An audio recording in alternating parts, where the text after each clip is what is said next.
Hello, Zanti. How are you? I'm fine, thank you. How are you doing? Good.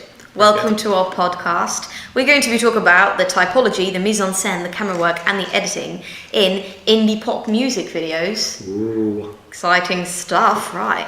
Let's start with the typology, which I researched.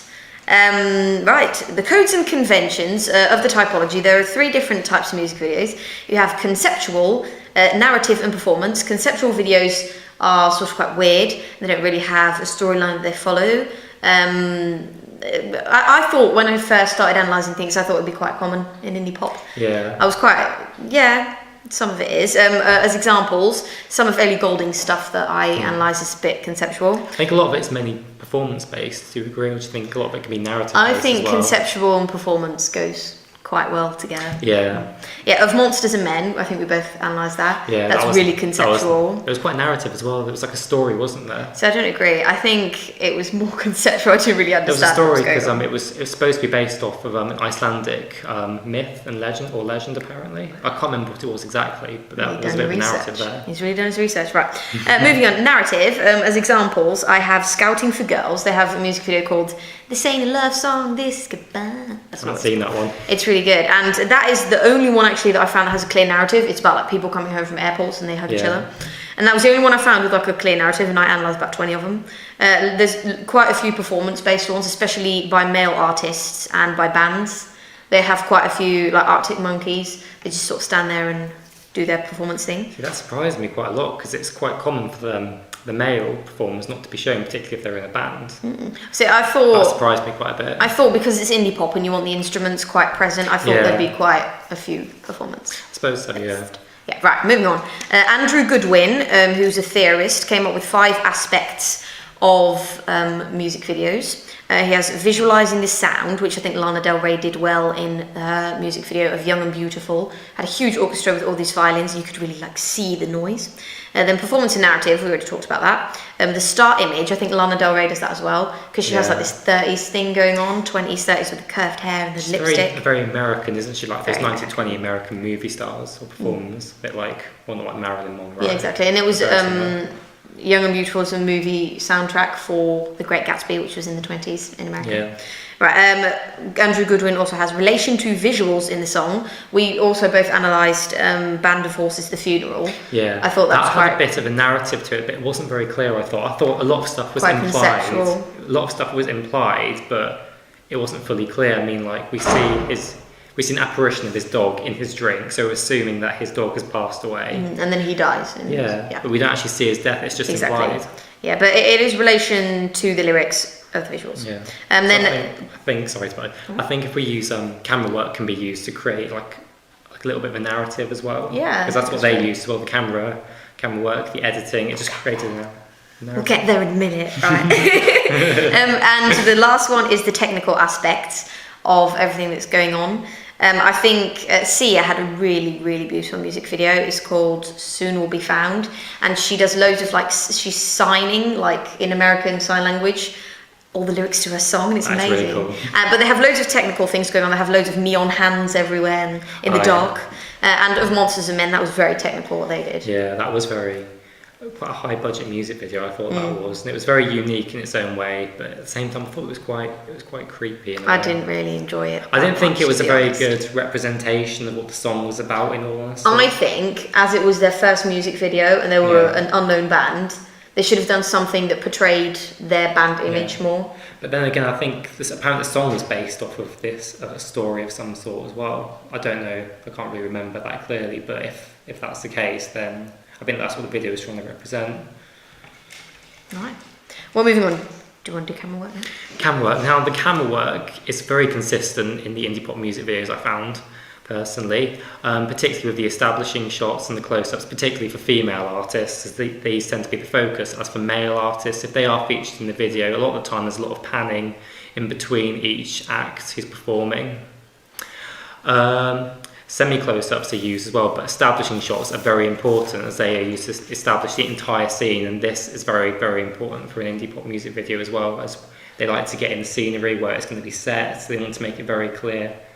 So a lot of the time it's not just about the artist, but it's about the environment they're in.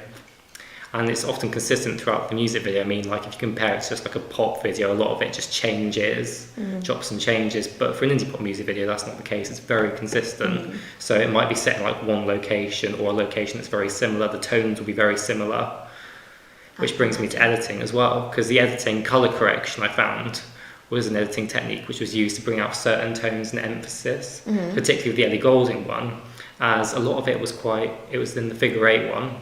A lot of it was black and white in some areas, but there was a greater emphasis on the colour red, and it was particularly when she was holding her cloth, it was like, I don't know, but the video seemed to have like some yellower tones to it, but then the cloth itself was really bright. So it was a complete contrast to all the dollar tones.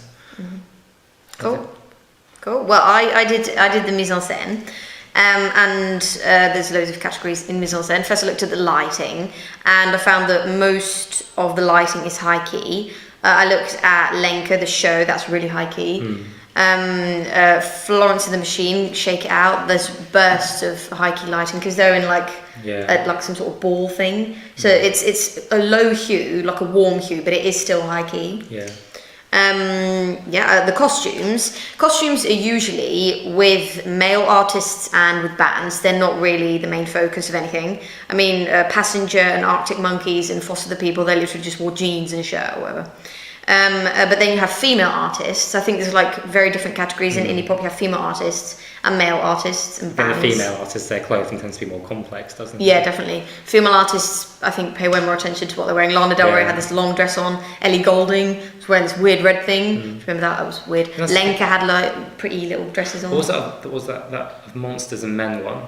Of Monsters and Men. There's a woman in there who's wearing like a really big costume with feathers and all the other guys just look exactly the same, didn't they? Exactly. More or less. So that's costume. NVC, bands and male performers, they don't really have that much NVC going on because there's not many close-ups of their face. I think a lot of it's performance-based for them, whereas for females, a lot of emotion goes into it. Yeah, with males, it's more performance. You're literally just watching them play an instrument. So there's not many close-ups of body language isn't really interpreted, facial features aren't really taken into account.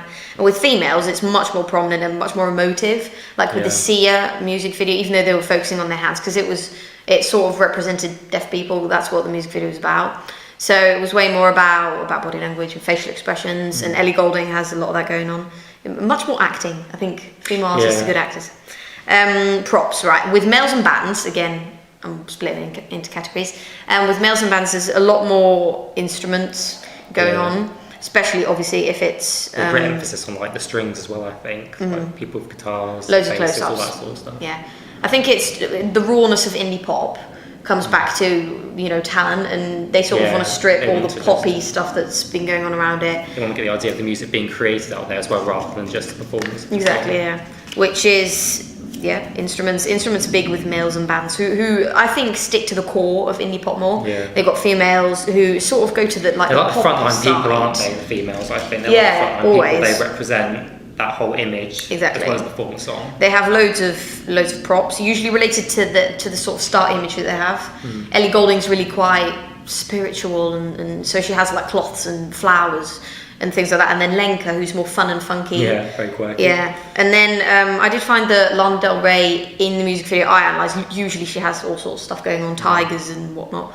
But Young and Beautiful music video I analysed, she didn't have any props. I think Lenka did defy some of the conventions, just ever so slightly in the show music video, because there's one little scene where she's actually shown performing in front of a crowd. She's actually got like a keyboard. Yeah, a very small part. But I don't think she was actually playing the keyboard. I don't think she was either.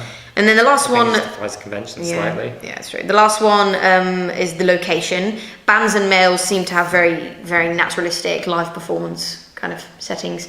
And females... usually, like Harry was talking about, they usually have one set location that they always relate back to. Right, those were codes and conventions of indie pop as a genre.